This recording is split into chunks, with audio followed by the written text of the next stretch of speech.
We can foresee a time when we can bring mankind under control with limited nuclear wars. And in fact, this concept, where he was tied into the leading edge of British science at the time and was aware of the fact that nuclear energy was being developed, was something that was evolved into what people today would know as Dr. Strangelove in the movie of the 1960s, was it? The man who was the model for Dr. Strangelove, Dr. Leo Szilard, was actually a protege of H.G. Wells, and he didn't come up with this idea on his own. And the idea, if people are not familiar, is literally what's being discussed in strategic circles today. That if this process of endless war, which you were discussing, gets to the point where it's the United States against the other nuclear superpower, which is Russia still, then we could make a deal. And the deal could be, well, we knock off one of your cities with nuclear weapons, and you knock off one of ours, and say 50 million people die, but that it will blow off steam, and we'll have a modus vivendi, and we'll be able to proceed. Now, I'm not saying that it would happen that way, and this is a utopian concept that the British Empire has, but you get the idea of the maniacal willingness to see a devastation of human life and civilization that these characters have, in hopes of being able to maintain control after the catastrophe has actually happened. It's simply brilliant, I think, to use predictive programming to allow yourself and your psychotic buddies to rule the world in a one-world government. But we can't talk about H.G. without calling attention to another futurist, another brainwasher, his French tutor at Oxford, Aldous Huxley. He's the man who not only wants a one-world government ruled by the elite, but he's the man who wants us to enjoy our servitude. And here I would like briefly to compare the parable of Brave New World with another parable which was put forth more recently in George Orwell's book 1984.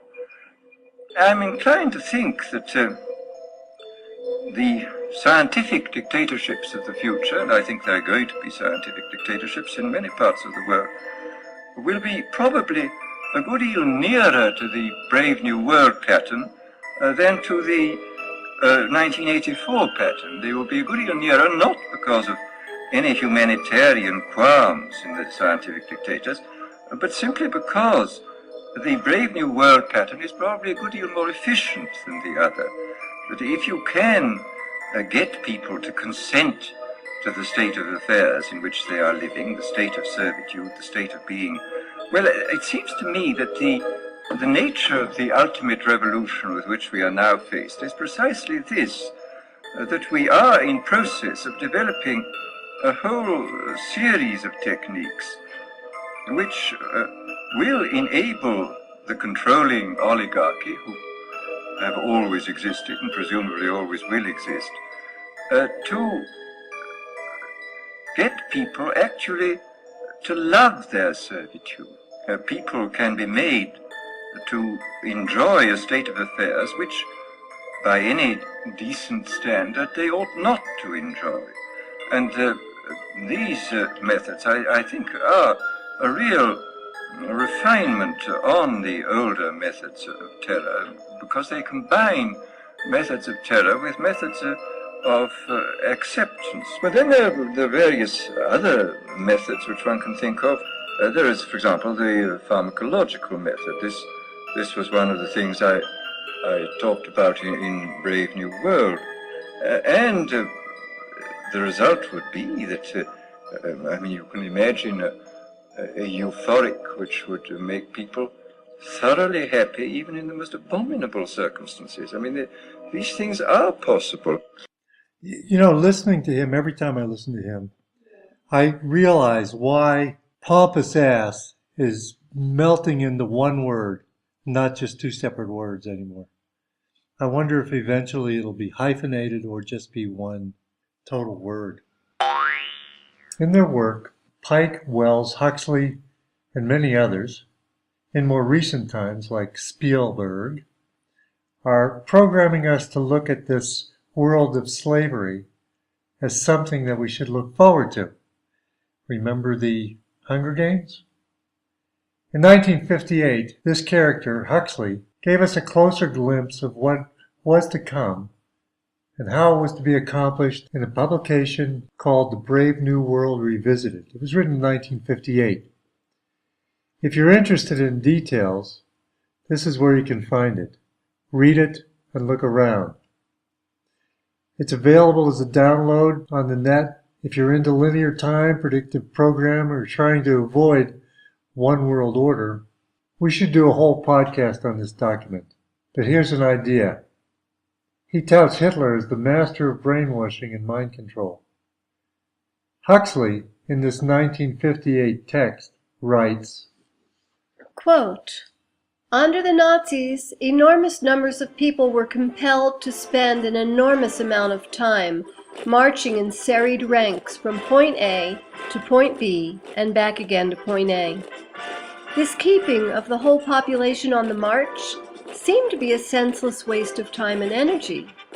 Only much later, adds Hermann Rauschnig, was there revealed in it a subtle intention based upon well-judged adjustments of ways and means. Marching diverts men's thoughts, it kills thought.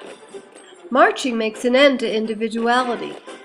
Marching is the indispensable magic stroke performed in order to accustom people to a mechanical, quasi-ritualistic activity until it becomes second nature," unquote. Yeah, now look at America's working dead and tell me this is not the purpose of the servitude to money, constant TV installed once, and sports.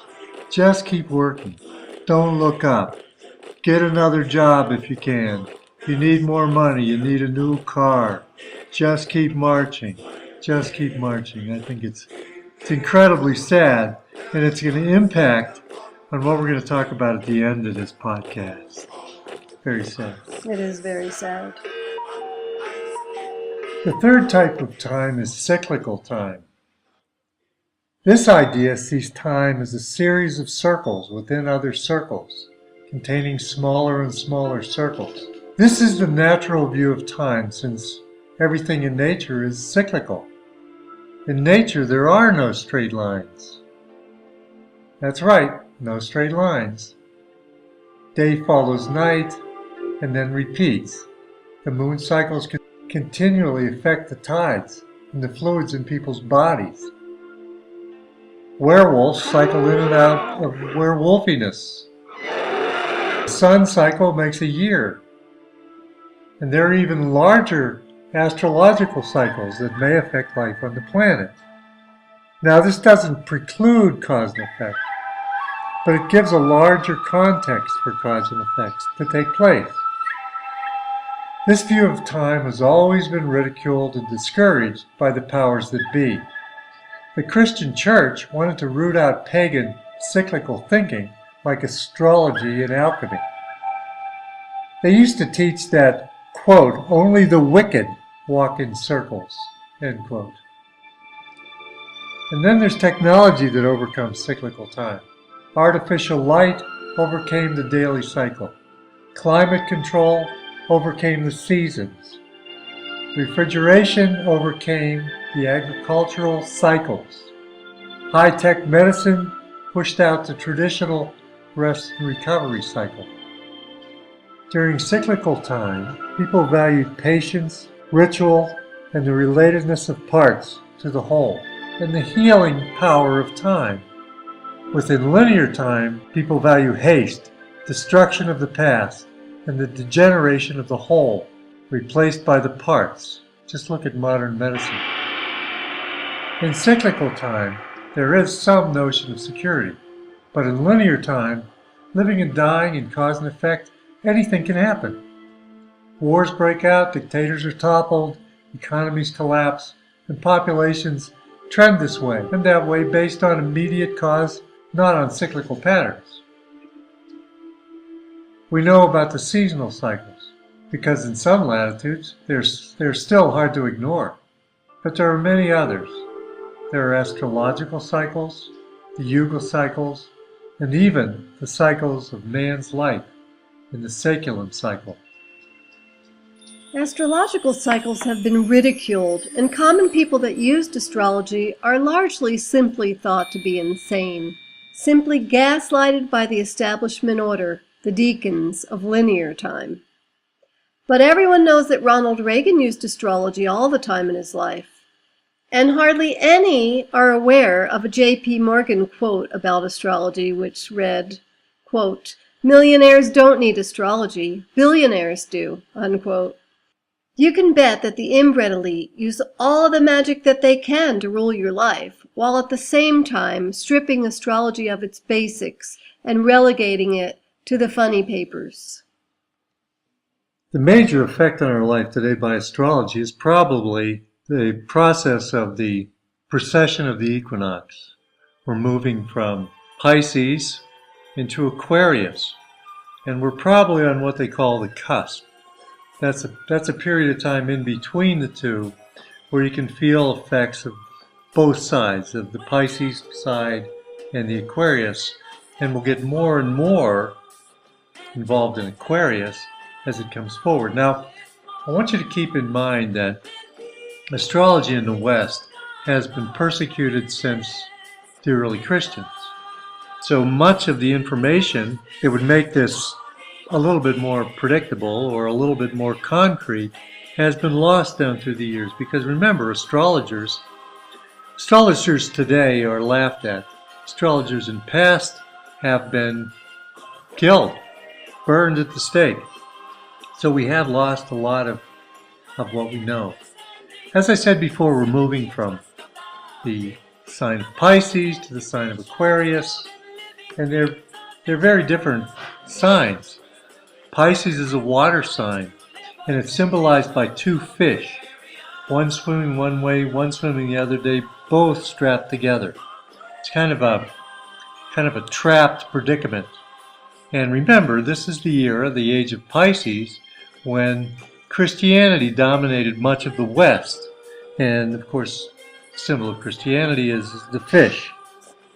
And there's a lot of fish-type metaphors in astrology and also in Christianity, feeding the masses with loaves and fishes and so forth.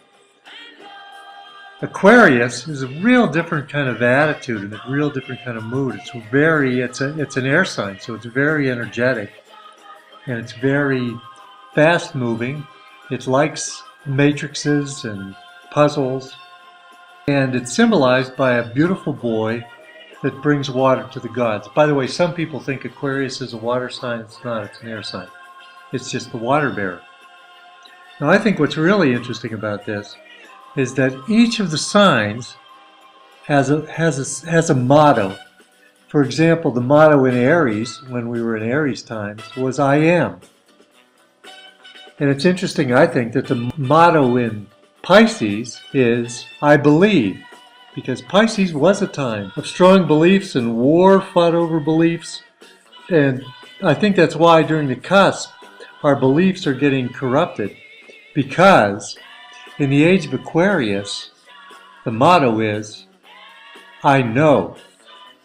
So it might be that as we progress from Pisces to Aquarius and our consciousness expands, the expansion of the consciousness might be almost all contained in knowledge. What we can find out about our situation, who's in charge, who's on the planet, who's off the planet, who are we being watched by, and what agendas are we falling into. I think that might be in itself consciousness growth. Now, there's another huge cycle that people are involved in, that the world is involved in, and it's pretty similar to the astrological cycle because it works on a certain astrological principle, and it's the Yuga cycles.